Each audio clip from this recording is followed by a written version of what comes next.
Zora Mills stepped from the air-conditioned terminal into the sweltering heat of Accra. After 15 hours in transit from New York, the warm air felt like a physical presence against her skin.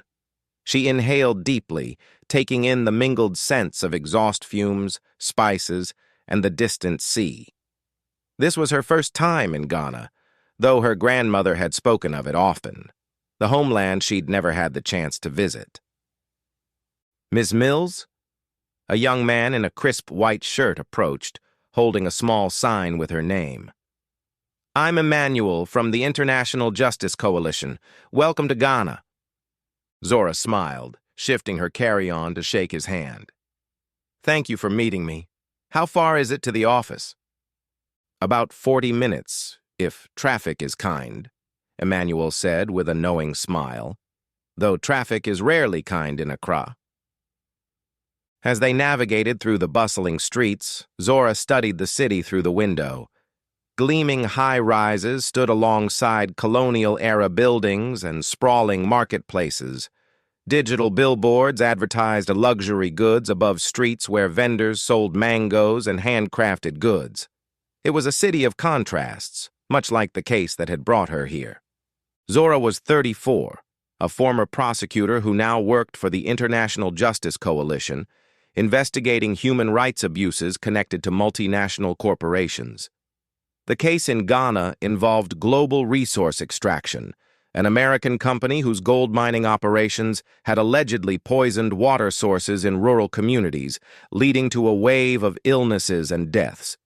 The company denied responsibility, claiming they adhered to all environmental regulations. "Has there been any movement from GRE since we last spoke?" Zora asked, as they turned onto a less congested street. Emmanuel's expression darkened. "Their executives arrived 2 days ago. They're staying at the Continental Hotel, the most expensive in the city. They've already met with 3 government ministers." Zora nodded, unsurprised. It was a familiar pattern. Corporations wielding influence through economic leverage and political connections. Justice became a commodity that could be purchased if one had enough resources. "And the affected communities?" she asked. "Getting worse. 2 more children hospitalized this week. The local doctors have confirmed dangerous levels of mercury and cyanide in their blood work, chemicals used in gold extraction."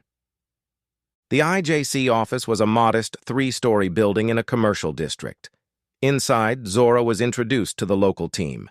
3 Ghanaian lawyers, an environmental scientist, and a community liaison named Abena, whose quiet intensity reminded Zora of her grandmother. "The company representatives have requested a meeting with you tomorrow," Abena said as she handed Zora a thick folder of documents. "They know you're here." "Good," Zora replied. "I want them to know we're serious." That evening, Zora reviewed the case files in her hotel room. The evidence was damning. Water samples, medical reports, internal company emails obtained from a whistleblower showing executives had been aware of containment failures at the mining site for months before addressing them. Yet GRE continued to operate with impunity, protected by legal teams that could outspend any opposition and political connections that ensured regulatory oversight remained minimal. The next morning, Zora entered the conference room at GRE's Accra headquarters. 3 men waited for her: Richard Harlow, the company's chief operating officer, James Whitfield, legal counsel, and Thomas Nkrumah, their local Ghanaian director. "Ms. Mills," Harlow said, standing to greet her with practiced corporate warmth. "We appreciate you taking the time to meet with us. We're committed to resolving any misunderstandings about our operations." "Misunderstandings?" Zora repeated, setting her briefcase on the polished table. 17 people have died. Dozens more are sick. Children have been poisoned. These aren't misunderstandings, Mr. Harlow. They're consequences. Whitfield cleared his throat. "Those health issues haven't been definitively linked to our mining operations. There are many potential contaminants in rural water sources, including the mercury and cyanide specifically used in your extraction process." Zora raised an eyebrow. contaminants that appeared in water samples only after your operations began? Ms. Mills, Nkrumah interjected smoothly, global resource extraction provides over 2,000 jobs to Ghanaians. We've built schools and clinics. Our presence here is a net positive for Ghana's economy. Economic benefit doesn't justify human suffering, Zora countered. And those schools and clinics are meaningless if your operations are poisoning the very people they're meant to serve. Harlow's smile tightened. We understand you were once a prosecutor in New York.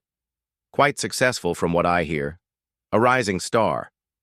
I'm curious why someone with your potential would leave such a promising career for this. He gestured vaguely at her briefcase with its IJC logo. The implication was clear. Why would someone like her choose to work against powerful interests rather than for them? Why hadn't she taken the more lucrative path? I believe that justice shouldn't depend on wealth or geography, Zora said simply. The same standards that protect Americans should protect Ghanaians. An admirable sentiment, Whitfield said with a condescending smile.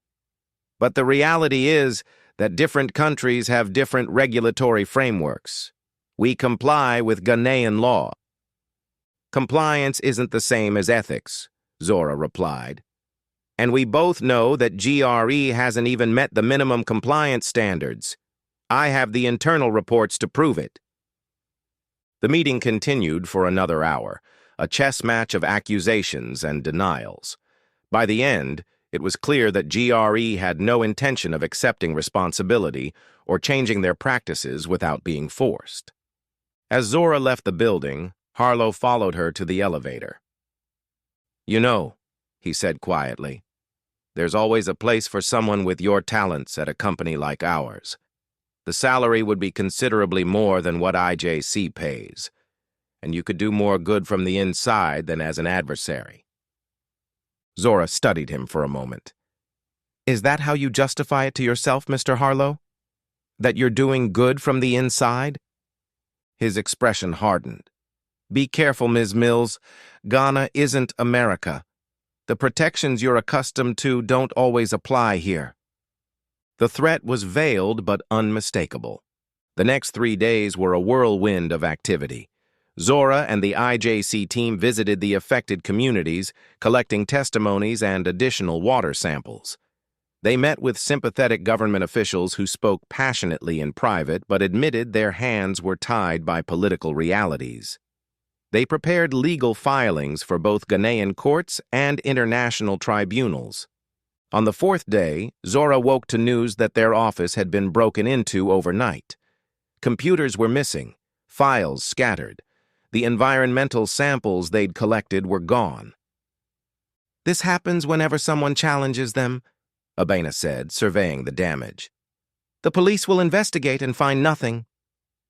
Zora felt a familiar weight settling on her shoulders, the burden of fighting institutions that seemed immovable. But beneath that weight was something else, determination hardened by experience. That afternoon, she received a call from an unknown number. Ms. Mills, said a voice she didn't recognize. My name is Daniel Osei. I worked for GRE. We need to meet. 3 hours later, in a quiet cafe far from the corporate district, Daniel slid a flash drive across the table. I was responsible for water quality monitoring, he said, his voice barely above a whisper. For 2 years, I falsified reports under pressure from management, but I kept the real data. He nodded toward the drive. People are dying because of what we've hidden. I can't be part of it anymore. This is incredibly brave, Zora said, but also dangerous. They'll know it came from you. Daniel nodded. My brother is one of the sick ones. Some choices are worth the risk. That night, Zora sent encrypted copies of Daniel's data to IJC headquarters and several trusted journalists. By morning, the story had broken internationally. GRE's stock plummeted as investors reacted to the scandal. 2 days later, Zora was summoned to a meeting at the Ministry of Environment. To her surprise, Harlow and Whitfield were there, along with several government officials. Ms. Mills, the minister began, in light of recent developments, GRE has proposed a settlement. They will establish a fund for affected communities, implement improved containment systems, and provide lifetime medical care for those impacted by contamination. Zora looked at Harlow, whose corporate mask had slipped to reveal barely contained fury. An admission of responsibility? The agreement includes no admission of wrongdoing, Whitfield interjected quickly. This is a humanitarian gesture, not an acceptance of liability. That's not acceptable, Zora said firmly. Without accountability, there's nothing to prevent this from happening again, here or elsewhere. The negotiation lasted hours. By the end, GRE had agreed to a modified settlement that included third-party monitoring and a public acknowledgement that their containment systems had been inadequate, though still stopping short of full admission. It wasn't complete justice, but it was more than the communities had been offered before. The mining operation would be suspended until new safety measures were implemented. The sick would receive care. The dead would be remembered. As Zora prepared to leave Ghana a week later, Daniel met her at the airport. He had resigned from GRE and was now working with a local environmental organization. They'll try again somewhere else, he said. Another company, another country. The pattern repeats. Yes, Zora agreed. But so does resistance. Each time they try, they'll find people willing to stand against them. She thought of her grandmother, who had taught her that justice was not merely a concept, but a practice, something that required constant vigilance and courage. The work was never finished, but each victory, however incomplete, mattered. On the flight home, Zora stared out at the vast expanse of the Atlantic, the same waters that had carried her ancestors away from this continent centuries before.